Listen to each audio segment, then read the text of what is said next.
Gabriel Zani. Toutefois, la phrase du jour sort de ce JT. Oui, oui. Cette dame, en parlant de l'allaitement maternel, oui. elle dit, j'ai bien noté, quand on donne le lait de vache à l'enfant, eh bien, il développe un comportement de vache. Alors ça, c'est fort quand même. Est-ce que c'est pas une idée reçue, ça? Non, enfin peut-être. C'est une idée reçue, mais je vais dire que peut-être dans la pratique aussi, elles ont eu à constater cela, je crois. Ah, d'accord. Oui. Quel est le sentiment, quel est le point de vue de Gabriel? Bon, moi, je pense qu'un enfant doit être nourri au lait maternel. D'accord. Voilà, pour être, comme elle a dit, pour être en contact avec la mère et que ça crée des liens maternels. C'est voilà, vrai. je crois. Bon, pour les femmes qui travaillent, j'avoue que c'est vraiment difficile. Les femmes qui travaillent dans l'administration publique en privé. Hein. Voilà, donc c'est vraiment difficile. Je crois qu'il faut savoir, je vais dire, allier les deux. De là à déceler chez un enfant qui a reçu donc le lait artificiel, de là à dire qu'il va se comporter comme une vache, je trouve que c'est un peu trop fort de café. Hein. Oui, c'est un peu trop fort, mais je crois que là, elle a passé un message assez expressif pour que les femmes, enfin, les jeunes mères de maintenant prennent leurs responsabilités. C'est cela. Merci beaucoup, Gabriel Zani. Et puis, excellente journée. Oui, merci. Sur RTI 1, voilà ce que vous pouvez suivre. Moi, je suis un cochon, je suis un configureux. Monsieur Kamoussoukoulata, je peux prendre une petite fille encore. Hein? Tes cheveux mélangés de façon. Je t'ai dit, ne te fais caniller, je ne veux pas voir ça sur ta tête. J'espère que ce n'est pas sur le petit argent que mon fils va me donner pour faire mon commerce là. C'est pas sur ça que tu le comptes d'être. Mais je te reconnais, maman. Une fois que quelqu'un a l'argent, tu es derrière la personne. Un mari pour deux sœurs. Chaque dimanche à 12 h sur RTI 1.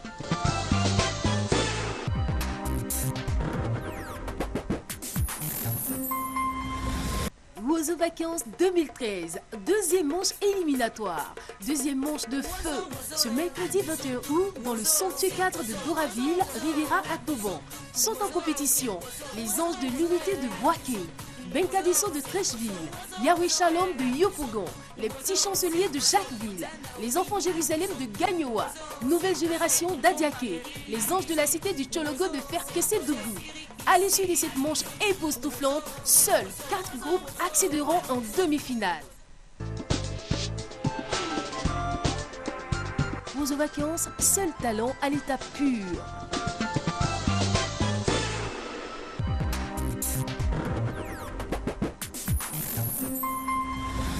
Oiseaux Vacances 2013, troisième manche éliminatoire, troisième manche des titans, la manche de tous les dangers, la manche de feu. Que peuvent les groupes venus de l'intérieur, Popée de Fresco, les chérubins de Bandecou, le handball de Catiola, les antilopes de Daloa, devant la furia des groupes d'Abidjan que sont les tout petits de Marcory, Académie Star d'Abebo, Benny Angel Group de Cocody. Vous ne devez manquer sous aucun prétexte cette manche haut en couleur. Rendez-vous le jeudi 22 août à 14 h dans le cadre magique de Doraville à Atoban. Oiseaux Vacances, seul talent à l'état pur.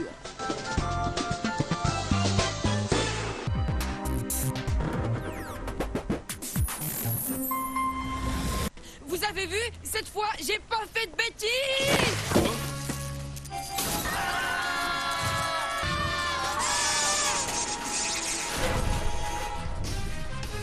1 heure d'école après les cours. Mes parents vont me tuer. C'est vraiment injuste. En plus, c'est même pas toi qui as triché. C'est vrai, mais traiter la maîtresse de nounouille, c'était pas très malin. La bande des mini-justiciers. Le rendez-vous des tout-petits à voir du lundi au vendredi à 18 h 05 sur RTI 1.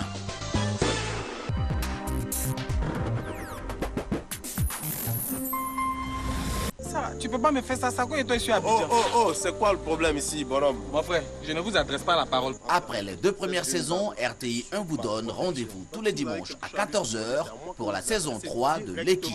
Donc pour parler à ma femme, je dois passer par vous, quoi. Monsieur, je ne suis pas votre femme. Gare à toi si je ne retrouve pas mon fils. Je te tiens pour responsable de sa disparition. Tu me menaces. L'équipe, saison 3, tous les dimanches à 14h sur RTI 1.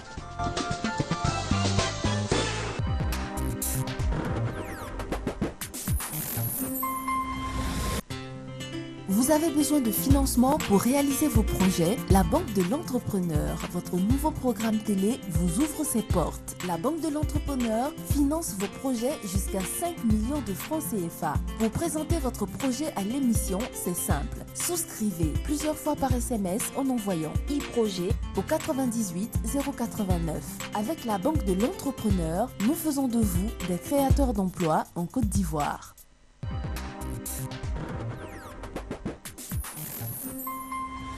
Tu m'aimes toujours, maman. Non, Teresa, j'étais en train de prier la Vierge pour toi parce que tu ne me fais plus peur. Maintenant, tu me fais juste pitié. La seule chose qui me console, c'est qu'elle ne sera pas non plus heureuse. Il y a des choses qu'on ne peut pas récupérer, ma petite Teresa.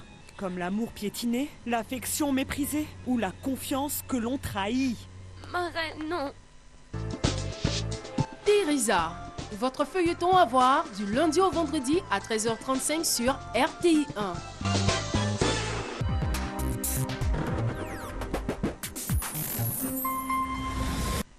Toute l'Afrique se donne rendez-vous en Côte d'Ivoire et la Côte d'Ivoire est heureuse de recevoir l'Afrique. Du 20 au 31 août, Abidjan abrite le meilleur du basketball africain. Et la RTI vous propose des retransmissions en direct, des émissions spéciales comme le panier matinal ou encore Bonjour Abidjan. L'Afro-Basket 2013 à vivre intensément et passionnément sur toutes les antennes de la RTI.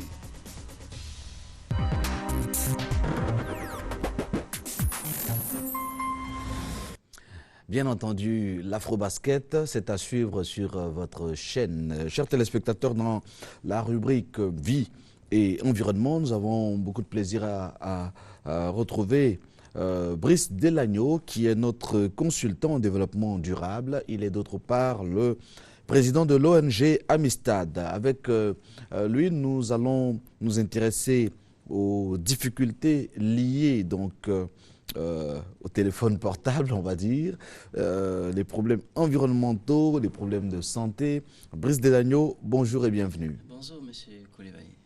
Alors, vous nous dites ce matin que le téléphone portable peut avoir un impact sur l'environnement. Comment est-ce possible? Alors, effectivement, il faut savoir que déjà, en fin d'année 2012, l'Association mondiale des opérateurs télécoms a déclaré que l'Afrique subsaharienne avait une forte croissance en termes d'investissement et puis en termes de consommation au niveau des téléphones portables. Et donc, ce qui a mené, par exemple, l'Union internationale des télécommunications a fait le top 10 des pays qui ont le plus d'abonnés. Et donc, dans le top 10, la Côte d'Ivoire en fait partie, avec comme tête de file le Nigeria. Cela montre que le téléphone portable aujourd'hui est rentré dans nos habitudes parce que voilà, il y a quand même des services innovants qui accompagnent donc l'utilisation du téléphone portable. Mais au-delà du bien que le téléphone portable peut nous faire, comme vous l'avez dit, il y a effectivement donc, des problèmes environnementaux et également des problèmes de santé publique donc, qui sont liés à l'utilisation des téléphones portables. Déjà, en termes de problèmes environnementaux, il faut savoir que le téléphone portable donc, est un matériel électrique. Donc, cela veut dire que la consommation donc, de ce matériel-là doit susciter derrière une stratégie donc, de récupération, de recyclage. Un suivi. Peut-être avant de parler de la consommation, il faudrait bien parler du processus de fabrication même d'un téléphone portable. J'ai ouï dire qu'on utilisait des métaux plus ou moins rarissimes. On parle donc d'or, de l'or, je ne sais pas si c'est vrai. Et puis quand on pense, je pense déjà au téléphone dit dernière génération. Est-ce que les choses ont évolué? Est-ce que le matériau même de fabrication a évolué dans le temps? Oui, et il faut savoir qu'il y a quand même beaucoup d'éléments qui entrent en ligne de compte dans la fabrication des téléphones. Comme vous l'avez dit, il y a des métaux précieux comme l'or, comme le cuivre, etc.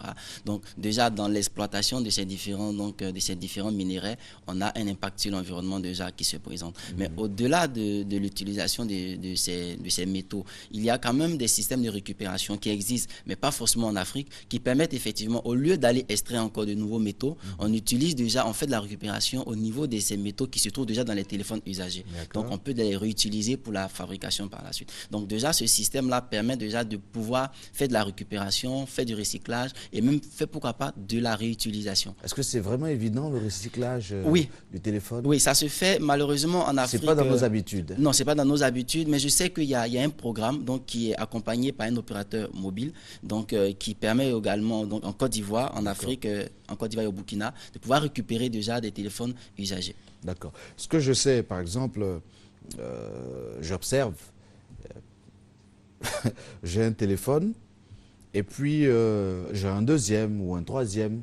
Alors je mets mon premier téléphone dans le tiroir et le téléphone reste là, peut-être 6 mois, 1 an. Je me dis, bon, certainement en cas de panne du nouveau téléphone, j'utiliserai ce téléphone premier, ce téléphone ancien. Est-ce que il y a un impact sur ma santé, le fait de garder mon téléphone dans mon tiroir? Oui, déjà, on va en arriver certainement, mais ce que je voulais déjà dire, c'est que c'est vrai, le fait qu'on ait plusieurs téléphones aujourd'hui, nous le constatons, on peut trouver une personne qui a 2, 3, 4, 5 téléphones, peut-être, certains me diront que j'exagère, mais c'est une réalité, et vous allez vous rendre compte qu'il y a des personnes qui ont tellement de téléphones que finalement, ça fait de la bagagerie. Maintenant, ce que vous venez de dire est d'autant plus important que parfois, lorsqu'on a un nouveau téléphone qui arrive sur le marché par rapport à certaines fonctionnalités, nous sommes déjà portés vers ce téléphone. Maintenant, l'ancien, nous le gardons. C'est vrai que cela peut nous aider en cas de panne de celui qu'on a, mais effectivement, il y a des dangers de santé publique donc, qui accompagnent donc, cette façon de faire. Maintenant, je pense que vers la fin, je vais donc donner des conseils qui entrent en ligne de compte par rapport à l'utilisation du téléphone en lui-même. Mais ce que nous devons déjà comprendre, c'est que si votre téléphone, par exemple, vous pouvez l'utiliser pour téléphoner, vous pouvez l'utiliser pour faire du mobile banking, par exemple, ou bien pour envoyer des SMS, il faut pouvoir l'utiliser. C'est vrai qu'aujourd'hui, nous avons des téléphones de 3e et 4e génération. C'est vrai, à chaque génération de téléphone, il y a de nouvelles fonctionnalités, c'est important. Maintenant, chacun l'utilise en fonction de ses besoins. Donc, moi, aujourd'hui, j'ai un téléphone. Si je peux écouter la radio sur mon téléphone, tant mieux. Mais une autre personne voudrait avoir un téléphone sur lequel il peut, par exemple, regarder la télévision, etc. Donc, chacun l'utilise selon ses besoins. Mais toujours est-il que nous sommes d'accord pour dire que le téléphone nous fait beaucoup de bien. Parce que nous l'utilisons pour rendre service, pour recevoir de l'argent, pour envoyer des SMS, pour recevoir des appels et passer des appels, effectivement. Il y a environ combien de téléphones sur la planète? Déjà, selon l'Union internationale des télécommunications, d'ici à l'horizon 2015, nous aurons plus d'1 milliard de téléphones sur le continent africain déjà. Ah, sur le Donc nous avons déjà dépassé le cap des 600, 700, 800 millions. Mais sur la planète, je dis. Non, sur la planète, je ne peux pas vous donner des chiffres exacts, mais j'ai les chiffres de l'Afrique. Moi, j'ai mené quelques recherches. Oui. On m'a dit un peu plus de 4 milliards. Oui, c'est voilà. énorme. Oui, c'est beaucoup parce qu'aujourd'hui, il faut comprendre qu'avec la technologie, c'est un matériel qui présente beaucoup d'éléments qui accompagnent vraiment, qui agrémentent le quotidien de nos vies, le quotidien de tout ce que nous sommes en train de faire. Donc c'est normal qu'on atteigne ce chiffre-là. Mais quand je m'occupe ou bien je m'intéresse spécifiquement à l'Afrique, parce que c'est quand même un continent qui a beaucoup de ressources minières, minéralières, etc., mais en réalité qui n'est pas aussi développé. Donc quand on a déjà, à l'horizon 2015, on se dit qu'on va atteindre ou dépasser la barre de 1 milliard de téléphones. On se dit vraiment que la consommation, elle est importante. Et vous voyez déjà avec l'Association mondiale donc, des télécoms, c'est quoi le taux de croissance se trouve autour de 40%. Donc ça veut dire que dans le milieu de la téléphonie, il y a vraiment du gros business à faire et beaucoup de chiffres à faire également. Donc ces chiffres-là ne nous étonnent pas et nous comprenons effectivement la nécessité d'avoir un téléphone portable et surtout de pouvoir l'utiliser. Mais faisons attention parce qu'il y a quand même des effets environnementaux néfastes donc, qui accompagnent cette utilisation. Alors, quelles sont, selon vous, les solutions de gestion énergétique de ces différents instruments, de ce matériel informatique? Il reste que l'électronique mange beaucoup, l'électronique est un peu trop gourmande. Oui. Alors, quels sont les comportements à avoir? Déjà, il faut savoir qu'un téléphone, il faut l'utiliser donc pour rendre service. Parce que vous avez besoin du téléphone pour donc assurer un certain nombre un minimum de services, vous l'utilisez. Maintenant, ce que nous devons aussi retenir, c'est qu'il y a également donc l'énergie grise dont nous avons parlé une fois dans la construction de l'automobile. Avant même que le téléphone même ne sorte même donc des magasins, il y a eu quand même le transport de certaines ressources, etc. pour participer donc à la fabrication des téléphones. Maintenant, nous allons maintenant revenir sur l'aspect de santé publique. Il faut savoir que en termes de nocivité sur la santé, cela n'est pas encore scientifiquement démontré. Mais il y a quand même des scientifiques comme par exemple Lennart Hartel, donc, qui était un scientifique norvégien, qui a fait des études et qui a montré que l'exposition de plus de 27 minutes par jour au téléphone durant 10 années de façon consécutive peut être source donc je vais dire, peut susciter le cancer par exemple. Wow. Voilà. Et donc, aujourd'hui, il faut le dire parce que quand on a eu l'information, on s'est quand même rapproché un peu du Centre international de recherche sur les cancers, qui a effectivement confirmé qu'il y a, c'est-à-dire le téléphone a été mis sur la liste des facteurs cancérigènes. Donc, les études sont en cours pour démontrer si oui ou si non l'utilisation du téléphone est cancérigène. Maintenant, quand on parle de l'utilisation du téléphone, pourquoi on dirait que l'utilisation serait cancérigène? Parce qu'il y a des ondes électromagnétiques donc, qui sont émises lorsque vous utilisez votre téléphone. Et donc, ce sont ces ondes électromagnétiques-là qui ont un impact sur nos cellules, sur nos neurones et donc au niveau du cerveau. Parce que nous l'utilisons par rapport aux oreilles. D'accord. Et il y a des personnes plus sensitives, il y a des personnes qui ont du mal à se tenir tout près d'un téléphone portable. Par exemple. Et effectivement, vous en connaissez?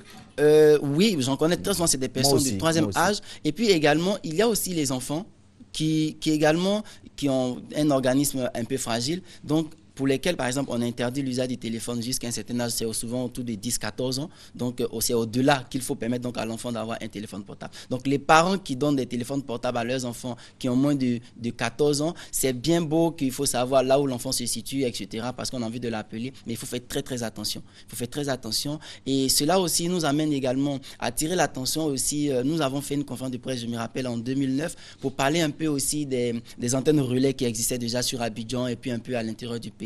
Il y a également des études qui sont en train d'être menées pour déterminer vraiment la nocivité donc, de ces ondes électromagnétiques-là. Mais il y a aussi d'autres études qui ont effectivement confirmé qu'il y a effectivement des risques. Il y a effectivement des risques. Donc, ce que nous faisons aujourd'hui, c'est vraiment d'attirer l'attention des personnes sur les risques que comporte l'utilisation du téléphone portable. Maintenant, c'est peut-être une partie dont nous allons vous parler aujourd'hui, c'est les conseils que chacun pourrait donc adopter. Déjà, le premier conseil qu'il faut adopter, il faut éviter de mettre son téléphone portable en charge lorsque vous êtes couché au chevet de votre lit. D'accord.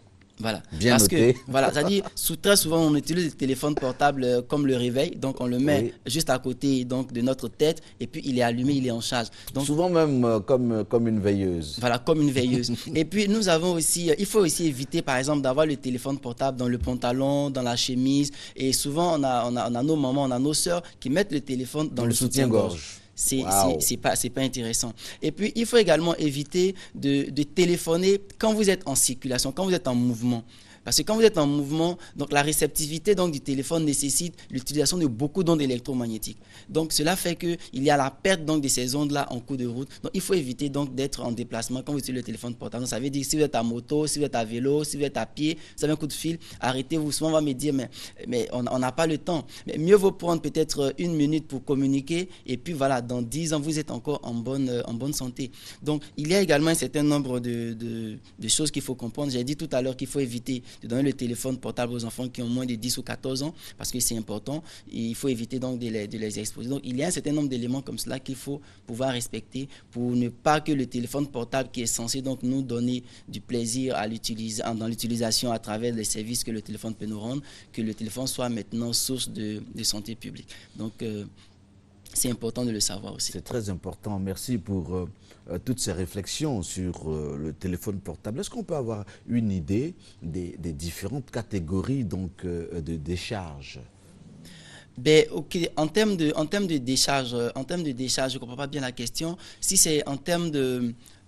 Parce que il y a un impact au niveau donc, de l'environnement. Oui. Donc, qui dit environnement pollué, donc parle de décharge. Donc, est-ce qu'il y a une classification? Oui, en fait, c'est-à-dire que le téléphone portable va rentrer dans tout ce qu'on va appeler les déchets électriques et électroniques. Bien sûr. Voilà, et donc pour cela, il y a quand même une façon. Aujourd'hui, vu que le téléphone, nous l'utilisons et on a la possibilité de faire du recyclage ou de la récupération par rapport à ces métaux précieux, il ne traîne pas trop dans la rue comme cela. Maintenant, il y a des téléphones vraiment de très très bas de gamme qui vraiment sont laissés pour compte. Mais ce qui est important, c'est qu'il y a déjà un service qui essaie vraiment de récupérer les téléphones sur Abidjan et aussi au Burkina, qui permet vraiment de pouvoir soit les réutiliser après, parce que très souvent c'est peut-être la batterie qui n'est pas bien en forme, ou bien c'est la coque par exemple qu'il faut changer. Donc cela fait que nous n'avons pas encore véritablement de grandes décharges de téléphones portables, comme par exemple on le verrait avec les matériels informatiques comme les ordinateurs,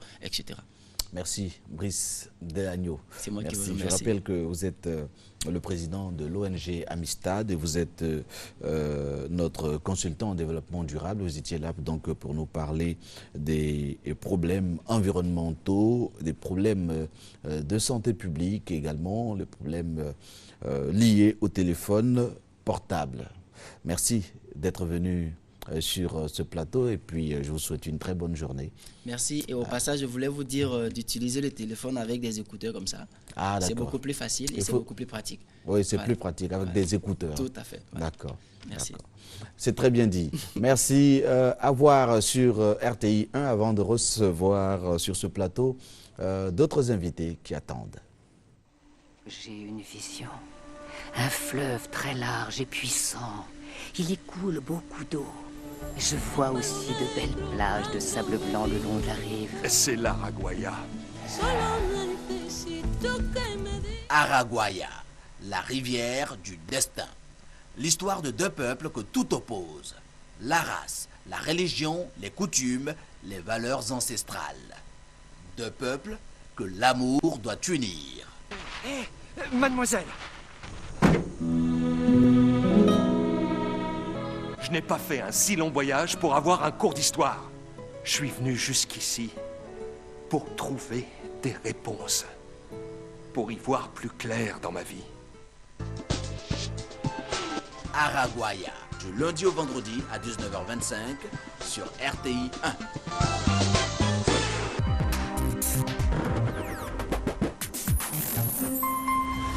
Pas toi. C'est qui alors? C'est pas toi. C'est qui? C'est Kouadio qui t'a emmené dans la cour là. C'est lui qui a créé tout ça là. C'est moi ma cour qui est ton territoire. Moi que tu vois là, hein? Moi là, j'ai une seule femme et beaucoup de maîtresses. Ça veut dire quoi?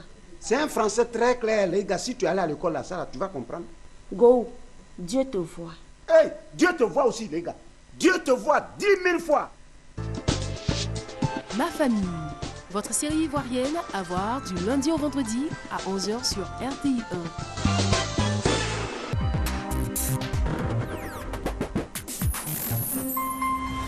Pardonnez-moi mon père parce que j'ai péché. Ça va faire 15 ans que je me suis pas confessé.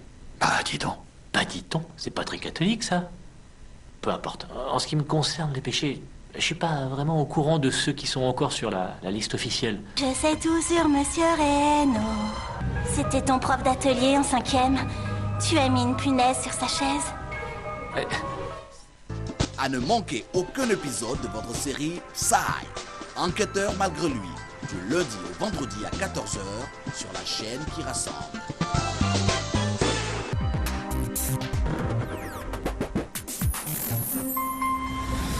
Oh, Lina s'est mise à boire. Mais d'où sors-tu une idée pareille? Mais c'est que t'as dit... Y a pas de mère. Tu n'imagines pas, Carmelo, combien je te méprise. Tu crois réellement que tu puisses exercer une quelconque attirance sur une femme? Ah, Carmelo, tu n'es rien d'autre qu'un pauvre vieux. Tu es de ceux qui croient qu'ils peuvent retrouver leur jeunesse grâce à leur portefeuille. Retrouvez votre feuilleton Mon amour, mon péché du lundi au vendredi à 8h sur RTI 1. Voilà, retour sur ce plateau et à 7h08, nous recevons le docteur Assémian Ignace. Bonjour docteur. Bonjour. Vous êtes membre du syndicat national des médecins privés de Côte d'Ivoire. Vous êtes également membre étranger du Collège national des gynécologues et obstétriciens français. C'est ça. Voilà, avec vous, nous parlons d'une pathologie que les femmes généralement rencontrent. Il s'agit de leucorrhée. Je prononce bien? C'est ça. Alors, qu'est-ce qu'on appelle leucorrhée? Merci. Je suis là au compte du syndicat des médecins privés et je crois que pendant 3 semaines, nous aurons à échanger sur certains sujets qui font la préoccupation dans la population. Aujourd'hui, nous commençons par les leucorrhées. En d'autres termes, c'est les pertes blanches. Il faut savoir qu'il y a 2 sortes de leucorrhées. Il y a des leucorrhées qui sont normales et il y a des leucorrhées qui sont anormales. Les leucorrhées normales sont le fait d'une flore bactérienne au niveau du vagin, c'est-à-dire que la cavité vaginale est pourvue de germes qui sont saprophytes, c'est-à-dire qui sont là pour la protection de l'organisme. En général, les pertes qui proviennent de cette flore saprophyte sont laiteuses, elles ne sont pas abondantes, elles n'ont pas d'odeur et surtout elles ne s'accompagnent pas de démangeaisons. Alors, on les appelle des pertes physiologiques. Et dans un deuxième groupe de pertes, c'est-à-dire les pertes anormales ou les leucorrhées anormales, sont le fait de la destruction totale ou partielle de cette flore-là et qui donc donne l'occasion à d'autres germes de se développer et entraîner donc les pertes anormales. D'accord. Donc, les femmes qui vivent cette pathologie, souvent se posent un certain nombre de questions. Vous êtes là fort heureusement pour donc les rassurer. De façon globale, qu'est-ce qui provoque cela? Qu'est-ce qui provoque les leucorrhées? Comme je l'ai dit tantôt, les facteurs, il y a des facteurs qui favorisent ces leucorrhées anormales-là. Il y a différents types de facteurs et on va passer comme ça en revue 4 d'entre eux. Disons que dans la majorité des cas, il s'agit de leucorrhées d'origine mycosique, c'est-à-dire c'est provoqué par des champignons. Et la caractéristique de ces leucorrhées provoquées par les champignons, c'est que c'est des leucorrhées qui sont épaisses, qui n'ont pas d'odeur, qui ont un aspect semblable à du lait caillé, mais qui sont surtout caractérisées par de très fortes démangeaisons, au point même d'entraîner des lésions de grattage. Ça, dans 80% des cas, un bon examen du médecin permet de faire le diagnostic sans même avoir besoin d'aller faire des examens de laboratoire. Il faut insister sur les facteurs qui favorisent les leucorrhées candidosiques parce que souvent ça fait l'objet de certains conflits conjugaux. Bien sûr. Voilà. Mais très souvent, c'est des facteurs endogènes. Je citerai l'alimentation. Une alimentation, par exemple, trop sucrée peut favoriser les leucorrhées candidosiques. Et c'est d'ailleurs pour cela que les femmes diabétiques ont souvent cette pathologie-là. Il faut également citer un traitement antibiotique prolongé, soit prescrit par un médecin pour une autre pathologie, soit par automédication. Il faut également dire que certains facteurs physiologiques, tels que la grossesse, où le taux d'hormones normal est peut-être multiplié par 1000 voire 2000, est un facteur favorisant les candidoses. Il y a également des situations d'hygiène vestimentaire, parce qu'il faut éviter tout ce qui entraîne la macération. Or, les habits trop serrés, les habits synthétiques favorisent également l'éclosion de ces candidoses-là. Wow. C'est donc important. Hein. Il faut savoir s'habiller. Exactement. C'est lié. Est-ce que le même constat se fait chez l'homme? Oui, le même constat peut se faire chez l'homme, mais la caractéristique des pertes candidosiques, disons de la candidose, c'est que chez l'homme, dans 95% des cas, c'est une maladie asymptomatique. C'est-à-dire l'homme peut être porteur, mais ne ressent aucun signe. D'ailleurs, c'est pour cela que souvent il ne comprend pas pourquoi son épouse lui ramène une ordonnance du cabinet médical, alors que lui, il ne ressent rien du tout. Donc, effectivement, le port de dessous trop serré, manque d'aération qui entraîne des macérations peut favoriser effectivement la candidose. À quel moment, généralement, docteur, à partir de quel âge, je devrais dire, les leucorrhées apparaissent chez la femme? À tout âge. À tout âge, dès l'âge d'une semaine même, on a des nouveaux-nés qui ont des leucorrhées. Ah bon? Il faut dire que la contamination peut se faire même au cours de la naissance. Si la femme porte des candidoses, la mère porte des candidoses qui n'ont pas été traitées, excusez-moi, au cours de l'accouchement, elle peut contaminer son nouveau-né. D'accord. Et c'est ce qui fait que quelquefois vous voyez des nouveau-nés avec des muguets, des blancheurs sur la langue, dans la bouche. C'est une manifestation de candidose. D'accord. Au niveau des traitements, donc, quelles sont les solutions disponibles aujourd'hui? Pour la candidose, le traitement se fait par des ovules. C'est un traitement local par des ovules, mais qui sont efficaces sur la candidose. Et il y a également des crèmes et des laits. Et surtout chez l'homme, il y a des laits ou des crèmes qu'il peut appliquer quand l'épouse est traitée par des ovules. Il existe également un traitement par voie générale. Mais ce n'est pas un traitement antibiotique, c'est un traitement contre les champignons. Et comme on l'a dit, il y a les facteurs qui favorisent l'éclosion de ces candidoses. Le traitement ne sert à rien si on n'abandonne pas les habitudes, que ce soit des habitudes alimentaires, que ce soit des habitudes vestimentaires. Si on n'abandonne pas... Oui, et puis il y a aussi, vous avez le temps de respirer un bon coup, hein. Voilà, c'est le matin, voilà. Et il y a aussi la contamination sexuelle. Donc, partant de cela, je me dis qu'il y a une prévention à faire. Et de façon préventive, il faut avoir des rapports protégés. Oui, c'est valable pour beaucoup d'IST, mais dans la candidose, c'est valable, mais ce n'est même pas suffisant.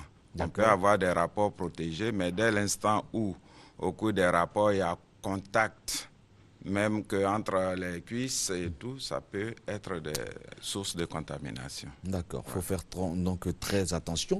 Il faut surtout aller à votre cabinet, je veux dire, aller voir le médecin. Exactement, il faut voir un spécialiste parce que, comme on le verra par la suite, il y a plusieurs types. Et il n'existe malheureusement pas d'ovule qui soit efficace sur tous les types de leucorrhée. Donc, à chaque type correspond un traitement spécifique. D'accord. Voilà, je pense que cela va nous permettre de passer à un deuxième type, le type de leucorrhée dites microbiennes. Et en chef de file, on va prendre le cas de la gonococcie. Et dans le cas de la gonococcie, chez la femme, malheureusement, dans 80% des cas, elle est asymptomatique, c'est-à-dire la femme ne ressent rien. Mais quelquefois, elle peut avoir aussi des leucorrhées qui sont, dans ces cas-là, des leucorrhées jaunâtres, qui peuvent s'accompagner de douleurs au niveau du pelvis quand cette gonococcie touche également les trompes. Voilà. Et dans ces cas-là, dans tous les cas, le partenaire masculin, lui, il ressent à 100% les effets de la maladie. Et quels sont les symptômes? Les symptômes chez l'homme, c'est une urétrite, c'est-à-dire une difficulté à uriner, des urines qui sont purulentes et il faut absolument traiter, sinon ça se complique. D'accord, d'accord. Donc il y a des risques, n'est-ce pas? Il y a des risques. Chez la femme, il y a encore plus de risques parce que l'atteinte des trompes va plus tard entraîner un problème de stérilité parce que ça peut entraîner une obstruction au niveau des trompes ou une altération des trompes qui va engendrer des grossesses extra-utérines parce que la trompe n'aura plus la même souplesse pour assurer son rôle de transport de l'œuf fécondé jusqu'à la cavité utérine. Et cette migration-là va s'arrêter en cours de chemin et c'est ce qu'on appelle la grossesse extra-utérine. Et comment on soigne cette infection microbienne? Cette infection microbienne est traitée par des antibiotiques, mais des antibiotiques efficaces sur ce germe-là. D'accord. Voilà. D'accord. Et des voies de prévention? Des voies de prévention, c'est l'utilisation de préservatifs. C'est un des cas où l'utilisation des préservatifs peut suffire pour rompre la chaîne. D'accord. Dans tous les cas, il faut aller régulièrement voir le médecin? Dans tous les cas, il faut voir le médecin. Il ne s'agit pas d'aller voir un vendeur en pharmacie pour dire je souffre de cela. Et donc, parce que l'utilisation des antibiotiques est très complexe et obéit à certaines règles. Si vous donnez des antibiotiques qui ne sont pas totalement efficaces, ça peut masquer les signes alors que la maladie peut évoluer en profondeur. D'accord.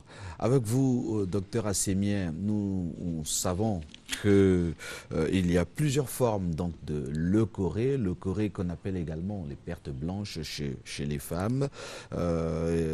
Très souvent, il y a cette contamination sexuelle, mais il faut faire attention parce qu'il n'y a pas que cela. Porter des habits trop serrés peuvent vous exposer à cela. Avoir une alimentation déséquilibrée, des aliments trop sucrés également vous expose à cette pathologie et il faut donc éviter de porter des habits trop serrés. Il faut faire très attention et avoir l'habitude d'aller voir le médecin, aller en consultation régulièrement. Voilà. Concernant les dessous, il est conseillé de porter des dessous en coton. De porter des dessous en coton et de les changer régulièrement. On ne peut pas porter un dessous pendant 48 heures, pendant 72 heures. Chaque jour, il faut porter et il faut les laver. D'accord. Il y a des leucorrhées, donc c'est verdâtre et ça indispose et ça sent pas bon. Il y a également des leucorrhées dues à un germe qu'on appelle le trichomonas. Et la caractéristique de ces leucorrhées-là, c'est qu'elles sont abondantes, elles sont verdâtres et elles sont nauséabondes. Et c'est accompagné de démangeaisons? Avec des démangeaisons. Mais dans ce cas, les démangeaisons ne sont pas aussi accentuées que dans la candidose, c'est plutôt des picotements. Et ça, c'est des petits détails qui sont indispensables à savoir pour établir un diagnostic précis. D'accord. Voilà. Généralement, il y a des antibiotiques qu'on prescrit. Oui, dans ces cas, c'est des formes d'antibiotiques qu'on appelle les imidazolés, pour ne pas citer des spécialités.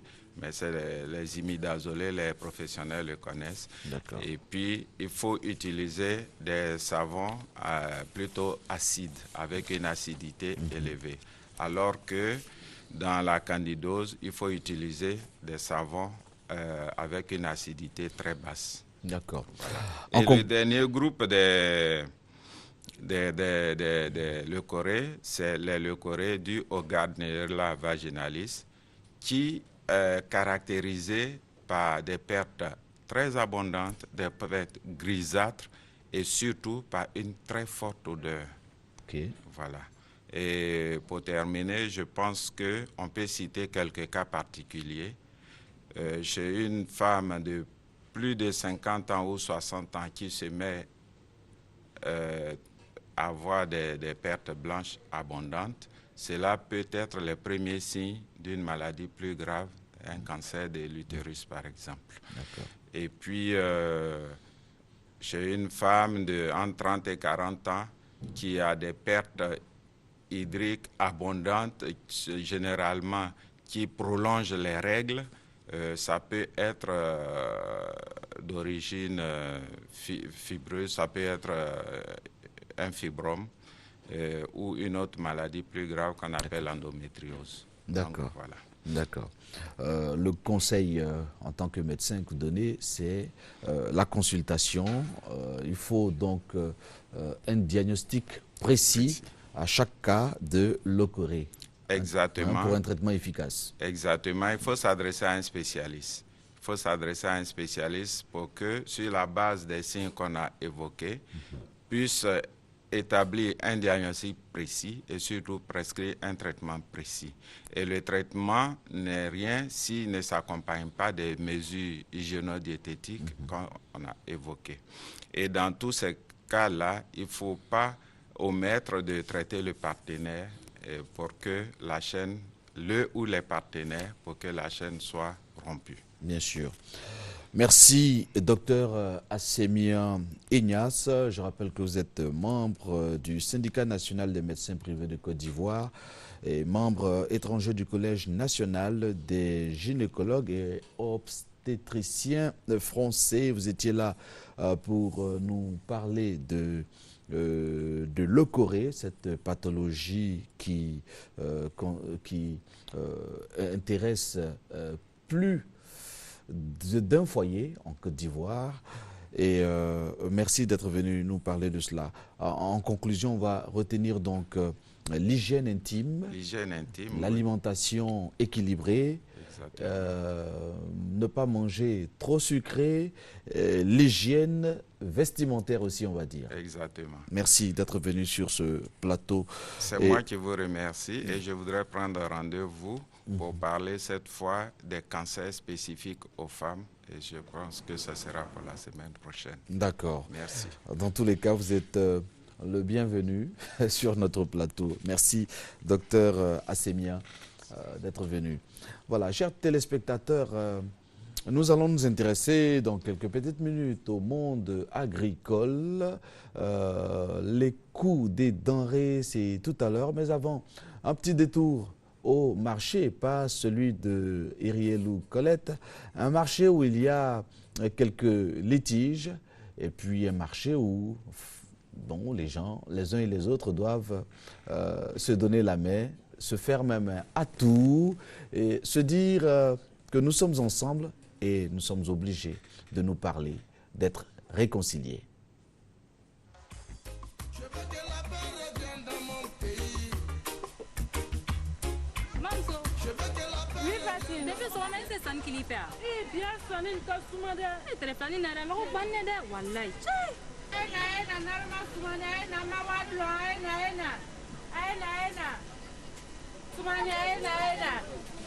Bonsoir madame. Bonsoir ma chérie. Ça c'est combien? Toi là, y a quoi? Donc toi tu me suis partout quoi. Même au marché encore tu viens me chercher par là. Tu as quel problème? Dépose. Tu vends pas. Quitte là. Donc, tu as quel problème avec moi? Fatim. Hein? Fatim. Oui, maman. Tu as demandé. Tu la reconnais pas? Tu la reconnais pas? C'est pas elle qui s'est moquée de nous au quartier là-bas. Elle a dit quoi ici? Ma chérie, elle n'est pas dégage. Il t'a fait ferrer ma télé là-bas. Je dégage, je dis. Maman, il y a la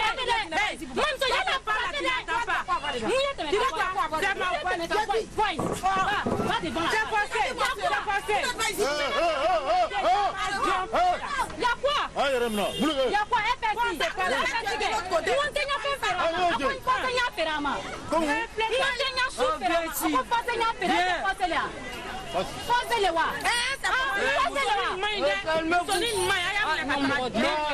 Calmez-vous, doucement, c'est quoi?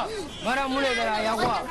Moi, je viens de demander chou, c'est combien? Je suis venu acheter mon chou. Tu commences à m'insulter. Je ne te vends pas. Vous rien comme ça? Je ne te vends pas. Non, faut te calmer. Pas si c'est. Oui. Tu as dit quoi? Tu as dit quoi? FSC, FSC. Pardon, non, ça va aller. Ça va aller, ma soeur là. Qu'est-ce qui se passe? Il y a un grand frère. Ouais. On a quoi avec chou ça? Ouais. Akan darabo katila donc on tient chou firama. Fatim la même moi. Nous sommes une kaiba ya la monya na matao. Ouais, elle a fait quoi? Ah, ananao. Ouais. Ananani on a fait toucher théon. Pas cadoro. Pour toi. Katra Fatim fait. Yeri, allô Yeri, vous n'avez pas Yeri, et Mouto, faut te calmer. Attends. Et madame, quand il parle là, sinon il prend bête, vous avez la place, vous avez manqué le loi. Grand frère qui est morté. Non, attends. Ouais, madame, qu'est-ce qui se passe? Le problème, il est où? Ouais, madame, qu'est-ce qui s'est passé? Elle vend les choux. Moi, je suis venu acheter choux. Et puis, elle est en train de me frapper avec, je ne sais quoi, Gaïri qui est là. Non, mais on se connaît au quartier. On ne peut pas être du même côté. Quand tu regardes ces deux visages, on peut être du même côté. Reste tranquille. Toi là, quoi. Donc, si j'ai bien compris, toi la fille. Si j'ai bien compris, c'est parce qu'elle est Wouzumani, elle est venue acheter, donc tu mets ta grande soeur. Grand frère, voilà, Sourunke. C'est que nous là, faut les croire. Fier, faut parler encore. Si je ne me suis pas jeté tout à fait, fier, faut parler encore. Faut parler encore. C'est pas toi et pas l'ouvert. Grand frère, ça va. Attends, si on comprend bien, vous êtes tous dans cette histoire-là. Grand frère, ça va.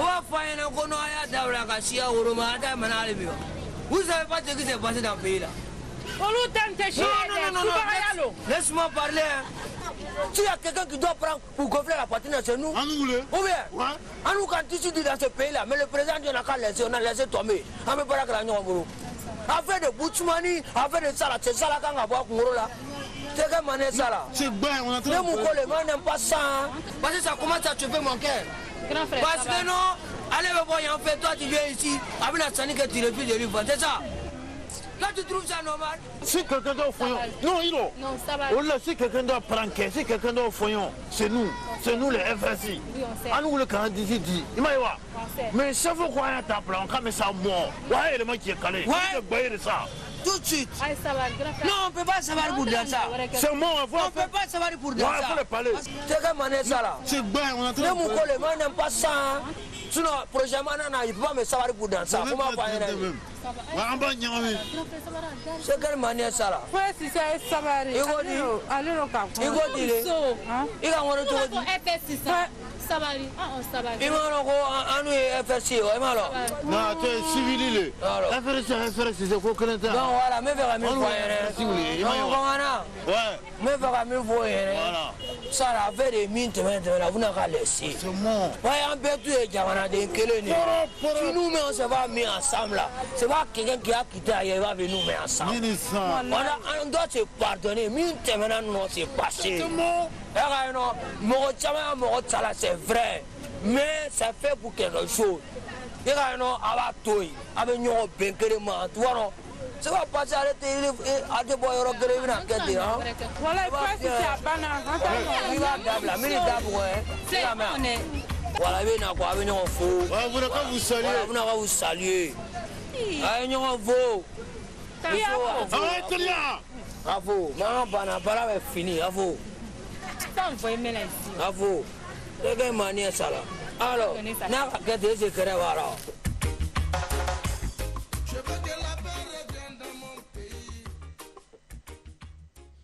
Bien, en plan large peut-être pour découvrir ces moments sur ce plateau autour de moi, j'aurais voulu qu'on montrât les visages de ces femmes pendant la diffusion de cette scène.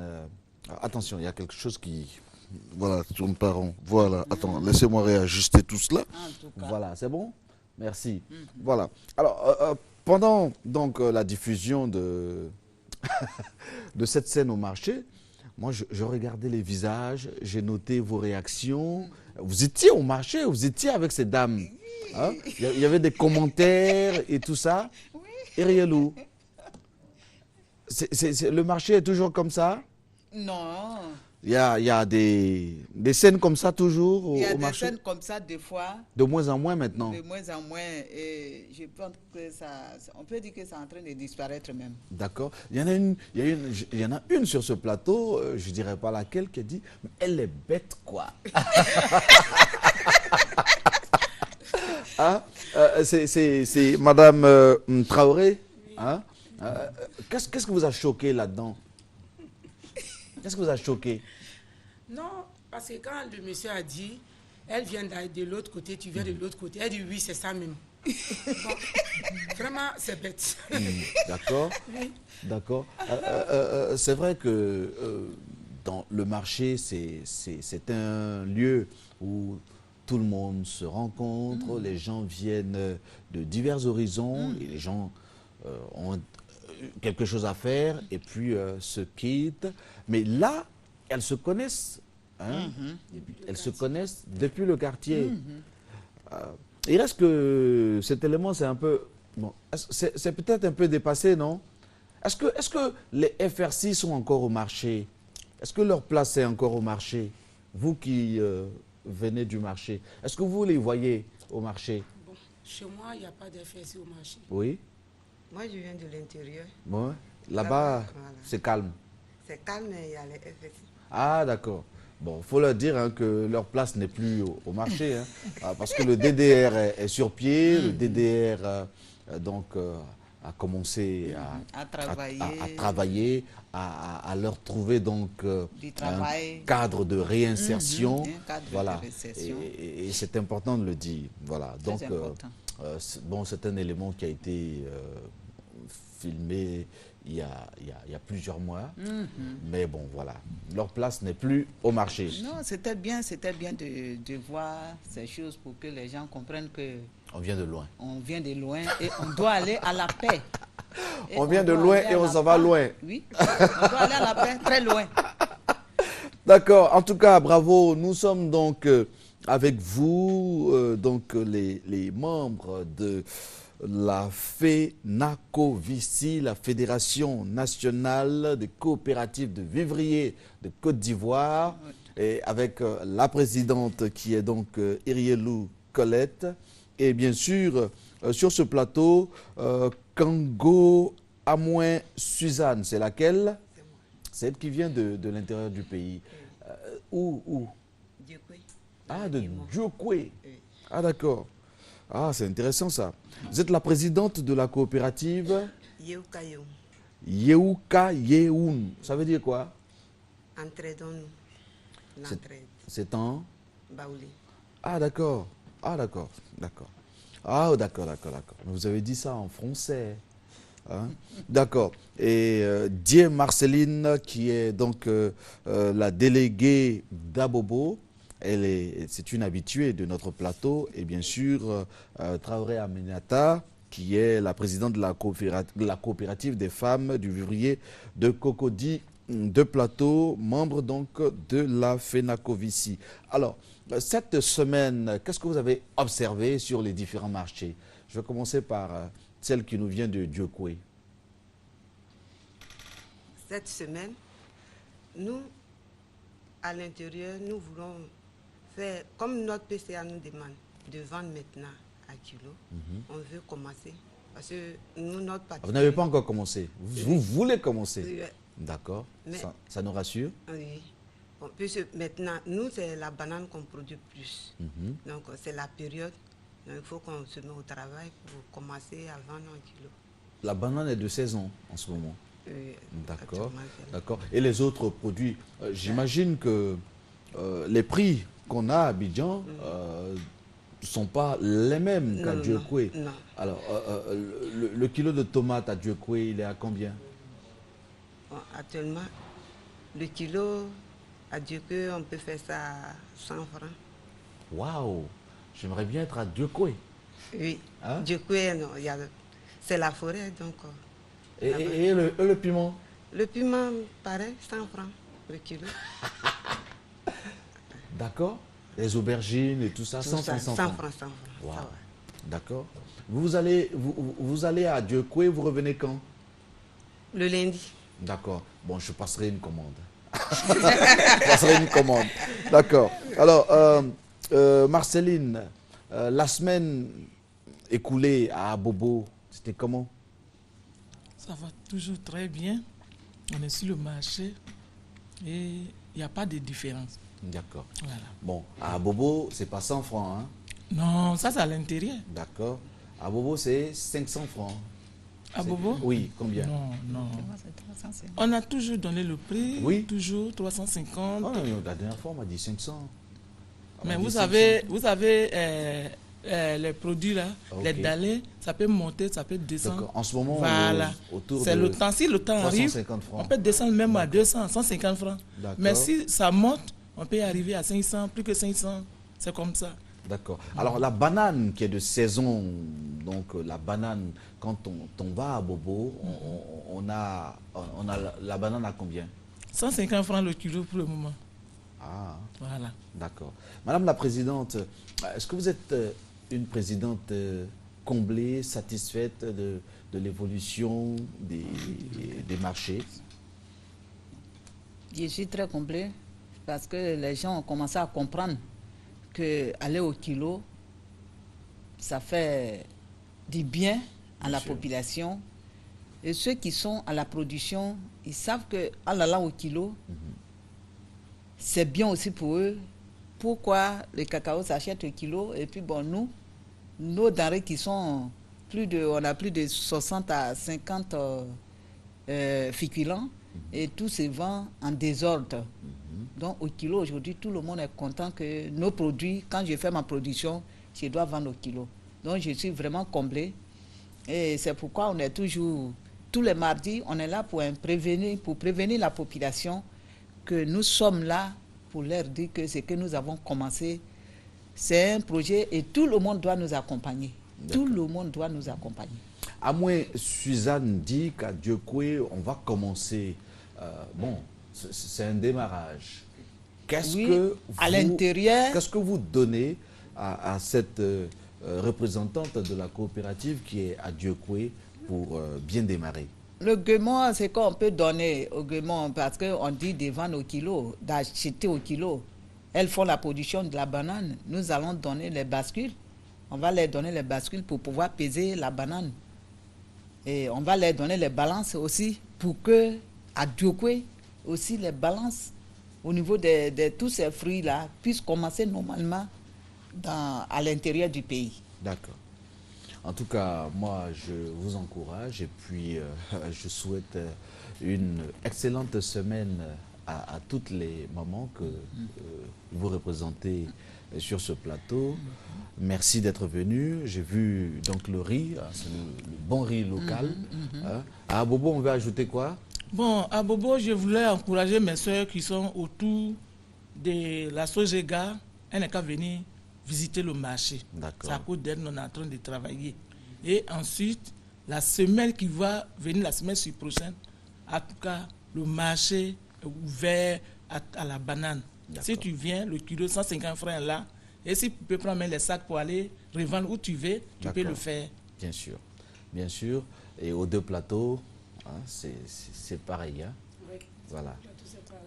Allez au marché, et faites vos emplettes. Et puis voilà, tout est sous contrôle. Merci à toutes d'être venues sur ce plateau. Merci beaucoup. Sur RTI 1, à suivre, donc, avant de recevoir nos confrères du service de sport. Aujourd'hui, nous avons le démarrage de l'Afro-Basket. Ça se passe à Abidjan. C'est moi qui t'appelle Dieu. Moi, je suis un cochon, je suis un configureux. Mais c'est comme Chocolata, je peux prendre une petite fille encore. Hein?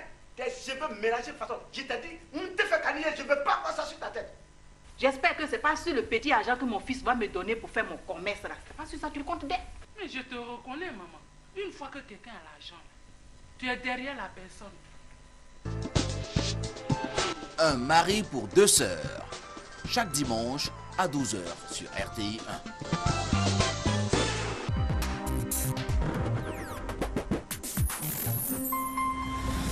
Oiseau Vacances 2013, deuxième manche éliminatoire, deuxième manche de feu.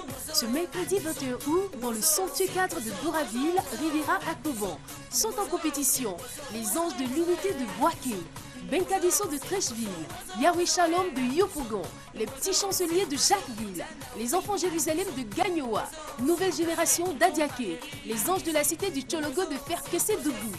À l'issue de cette manche époustouflante, seuls 4 groupes accéderont en demi-finale. Oiseau Vacances, seul talent à l'état pur.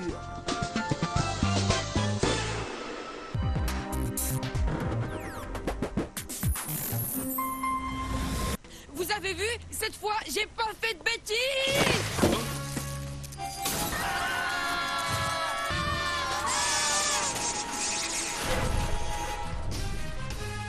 Une heure d'école après les cours. Mes parents vont me tuer. C'est vraiment injuste. En plus, c'est même pas toi qui as triché. C'est vrai, mais traiter la maîtresse de nounouille, c'était pas très malin. La bande des mini-justiciers. Le rendez-vous des tout-petits à voir du lundi au vendredi à 18h05 sur RTI 1.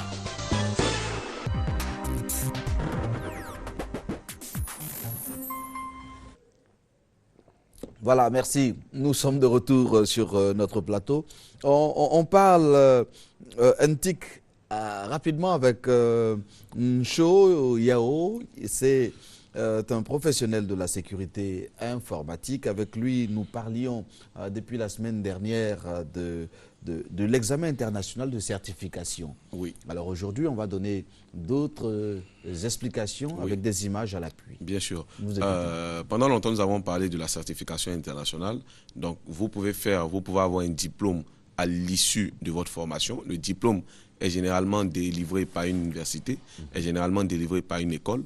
Mais la certification internationale, c'est un programme qui est élaboré par les constructeurs même selon les besoins des entreprises et à la suite d'une certaine formation que vous suivez, qui est donnée, comme j'ai dit, par les constructeurs même, vous devez passer l'examen international de la certification. Le problème est que beaucoup de gens aujourd'hui vont dans des écoles, font des formations et à la fin de la formation, ces écoles leur délivrent une certification et elles leur disent que c'est la certification internationale, ce qui n'est pas vrai. En fait, tout à l'heure, nous allons avoir une image qui nous présente comment on peut reconnaître le résultat de la certification internationale. Donc, lorsque vous devez passer l'examen de certification internationale, vous devez vous rendre dans un centre d'examen international parce qu'il y a les centres de formation et il y a les centres pour les examens internationaux. Centre qui existe maintenant en Côte d'Ivoire. Oui, il y a plusieurs centres aujourd'hui qui existent en Côte d'Ivoire. Donc vous devez payer les frais d'examen internationaux qui n'ont rien à voir avec la formation. Donc généralement, vous pouvez faire la formation peut-être à 100 000, 200 000 francs. Vous allez passer un examen qui fait 300 000, 1 million, etc. Donc le coût de l'examen n'est généralement pas compris dans le coût de la formation. Donc vous devez payer les frais d'examen internationaux et maintenant passer l'examen international. Ce ne sont pas des examens à grand tirage, ce sont des examens en ligne. Tous les élèves d'une classe n'ont pas besoin de passer ensemble. Donc chacun se retrouve devant son ordinateur et maintenant reçoit des questions auxquelles il doit répondre au fur et à mesure et à la fin de ces questions a le résultat automatiquement. Donc c'est le résultat que nous devons présenter maintenant. Et on va voir que le résultat, il y a certaines caractéristiques. D'abord, il y a forcément le constructeur, c'est-à-dire le constructeur signe le résultat. Donc vous avez par exemple la photo. Sur le résultat, vous avez toujours la photo de l'étudiant qui a passé l'examen international. Deuxième chose, vous avez forcément le logo ou la marque du constructeur. Voilà. Et ensuite, vous avez à la fin du résultat, vous avez en fait les notes obtenues par l'étudiant, c'est-à-dire les pourcentages. Donc, ça permet aux entreprises de savoir dans quel domaine cet étudiant-là est pointu. Parce que vous pouvez dire, je suis informaticien, mais vous êtes bon dans quel domaine? Vous êtes doué où? Vous êtes doué? Oui, c'est très, très important parce qu'on ne peut pas être bon en tout. D'accord, on a des spécialités. Et ensuite, l'examen international, généralement, c'est sur 1000 points. Vous devez avoir selon l'examen, par exemple ici, vous devez avoir 825 sur 1000. 825 sur 1000, ça vous fait environ 18 de moyenne pour réussir l'examen international. Ce qui est important dans l'examen international, c'est le même examen que celui qui en Chine passe. C'est le même examen que celui qui en Côte d'Ivoire passe. C'est le même examen que celui qui aux États-Unis passe. Donc, vous avez la même compétence que n'importe qui se retrouve dans n'importe quel autre pays. Donc, il n'y a plus de complexe. Il n'y a plus à se dire, non, j'ai seulement étudié en Côte d'Ivoire, je n'ai pas de compétences ici, je ne peux pas étudier à l'étranger, j'ai tel ou tel problème. Non. Et c'est réellement important aussi pour les multinationales. Vous savez, les entreprises qui sont dans d'autres pays, les entreprises étrangères généralement, comprennent aussi, on va dire, un langage étrange. C'est-à-dire, vous leur présentez souvent des diplômes. Vous leur présentez... Un langage étrange. Oui, un langage étrange. Parce que vous leur présentez souvent des diplômes. Vous savez, dans le système international, par exemple, on a le LMD, licence, master, doctorat. Et dans le système informatique, on a la certification internationale. Lorsque vous leur présentez un diplôme qui ne se trouve pas, on va dire, dans ce langage international, qui est le LMD ou qui est la certification internationale, vous avez beaucoup de problèmes. C'est pourquoi des Ivoiriens vont dans certains pays et on leur demande de reprendre carrément leur formation. Il était ici, peut-être qu'il était directeur, on lui disait qu'il avait tel diplôme, mais il se retrouve dans un autre pays, on lui dit qu'il a seulement le bac. Pourquoi? Parce qu'il a un diplôme que ces pays-là découvrent comme étrange. Voilà. Donc, la certification internationale confirme que vous êtes bon, confirme que vous avez réellement une compétence. N'acceptez pas juste de faire une formation sans passer l'examen international. On rencontre plein de gens aujourd'hui qui vont dans des entreprises, qui déposent des bouts de papier, qui ont été signés par des directeurs ou par des professeurs, qui disent qu'ils sont certifiés. Vous n'êtes pas certifié, vous n'avez pas de compétences réelles. Pour avoir cette compétence, vous devez passer l'examen international et recevoir un résultat comme on l'a vu tout à l'heure. Merci beaucoup, Yao Ncho. Oui. Merci d'être venu nous donner toutes ces précisions concernant l'examen international de certification. Merci. Et puis, très bonne semaine. Oui, à vous aussi. L'afro-basket. L'afro-basket, on l'a préparé. Eh bien, l'afro-basket démarre aujourd'hui même. Et Anne-Marie est sur notre plateau pour nous donner le programme de cette première journée. Bonjour et bienvenue. Bonjour, bonjour à tous. Merci. Et là, l'afro-basket, ce n'est qu'une question de quelques heures. La Côte d'Ivoire va abriter effectivement l'afro-basket 2013. Et ce sera à partir de 12h30 avec l'affiche Centrafrique-Mozambique dans le groupe C. Et à partir de 15h, nous aurons Égypte-Sénégal et ce sera en direct sur RTI 2. À partir de 17h30, la grande affiche pour tous les Ivoiriens, Côte d'Ivoire-Algérie. Mais peu avant cette grande rencontre Côte d'Ivoire-Algérie, vous aurez bien sûr la cérémonie d'ouverture que va vous proposer le COCAN local. Et puis à partir de 20h, nous aurons Angola-Cap-Vert. Et voilà le programme, nous avons 4 grands matchs aujourd'hui et vous êtes tous conviés à venir assister à cet afro-basket que la Côte d'Ivoire organise avec beaucoup de plaisir. Alors, on a parlé donc de la Centrafrique. Tout à fait. Il faut dire que la Centrafrique a été par le passé une grande nation de basket. Et il y a eu quelques difficultés depuis un certain nombre d'années, depuis environ 10 ans. Tout à fait. Des joueurs qui étaient au top de leur performance ont décidé d'aller à l'étranger. Mais aujourd'hui, la Centrafrique est un pays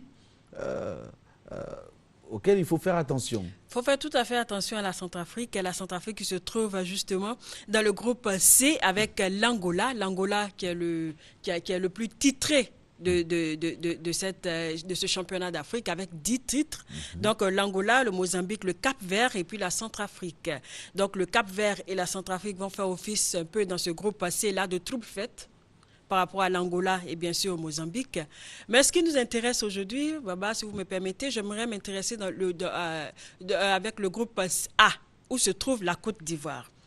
La Côte d'Ivoire, Algérie, Côte d'Ivoire-Algérie. Un match très important. On dit souvent que l'Algérie, c'est le petit poussé du groupe A, étant donné qu'il y a la Côte d'Ivoire, il y a l'Égypte, il y a le Sénégal. Donc, des 3 pays-là, ils ont déjà des titres africains, sauf l'Algérie qui est en quête d'un titre africain. Et puis, il faut dire que les éléphants basketteurs se sont préparés en conséquence. 2 semaines en Espagne de préparation avec des matchs amicaux, notamment contre l'équipe B d'Espagne et contre le Venezuela. Et là, les Ivoiriens ont peaufiné leur préparation hier, ne serait-ce que hier soir au forum de l'université. Et les Ivoiriens sont prêts pour cet afro-basket ici à domicile. C'est un challenge pour les éléphants basketteurs, remporter cette CAN à domicile. C'est très important. Il faut une 3e fois, non? 3e fois, après 1981 et après 1985, il faut un autre titre, un 3e sacre pour la Côte d'Ivoire. Et puis il y a l'expérience aussi, l'expérience des grandes compétitions. On a été en Coupe du Monde. Bon, on n'a pas encore cette coupe-là, mais je pense qu'on pourra garder la coupe. C'est vrai que la Tunisie qui détient le titre de championne d'Afrique, n'est pas venu donc en villégiature à Abidjan, mais ça va être passionnant, ça va être chaud. Ça va être des moments vraiment à vivre intensement et tous les Ivoiriens, tous les férus de basketball sont invités à se rendre au Palais des Sports de Treichville pour suivre ce tapis basket de bout en bout. Toutes les équipes ont besoin d'être supportées. Toutes les équipes, qu'elles soient nationales ou équipes étrangères, venez tous supporter, venez tous les pousser à la victoire et venez surtout pousser les éléphants basketteurs à la victoire parce que nous devons prendre cette CAN à domicile. Il faut donc sortir nombreux. Venez nombreux. Faut aller au stade, aller suivre les différents matchs et pousser les éléphants basketteurs à la victoire. Les tickets 1000 francs, 2000, 5000 et puis 50 000. Voilà. C'est donné. Pour toutes les bourses. Et vous payez 1000 francs pour 4 matchs dans la journée, c'est tout à fait super. Alors, l'afro-basket, ça démarre ce jour même et on en a pour tout le reste du mois, jusqu'à la fin du mois. Jusqu'au 31. 31 août. Voilà. D'accord, je pense qu'on a presque tout dit. Voilà. 12h30, Centrafrique-Mozambique. 15h, Égypte-Sénégal, en direct sur RTU2. 17h30, Côte d'Ivoire-Algérie sur RTU1. Et puis 20h, Angola-Cap-Vert. La cérémonie d'ouverture est à quelle heure? À partir de 17h, juste avant le match Côte d'Ivoire-Algérie. D'accord, on y sera donc. Merci beaucoup à toi d'être venu sur ce plateau. Vous y allez à quelle heure? Tout à l'heure à partir de 9h. Ah d'accord, voilà, ça rassure. Pour une meilleure retransmission, toutes les équipes du département de sport restent mobilisées pour une couverture 100% de l'afro-basket. Et puis bon voilà, allons aussi faire montre de ce que la Côte d'Ivoire reste le pays de l'hospitalité. Voilà. Merci à toi d'être venu sur ce plateau. Et puis, bien entendu, sur notre chaîne de télévision, eh bien, certains programmes seront un peu bousculés. C'est dû donc à l'afro-basket. Voilà. Notre pays, c'est notre pays. Nous l'aimons. Nous aimons le travail. Et nous ne nous fatiguons pas, nous sommes sans relâche au travail et nous l'exprimons comme ça.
La Côte d'Ivoire est de nouveau au travail.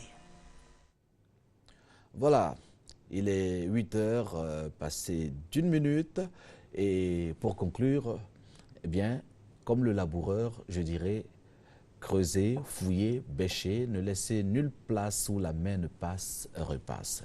Travailler fait grandir. Merci, j'ai eu beaucoup de bonheur à vous présenter ce programme. www.rti.ci si vous avez envie de revoir cette émission. Merci, portez-vous bien. Excellente journée à toutes et à tous. Au revoir.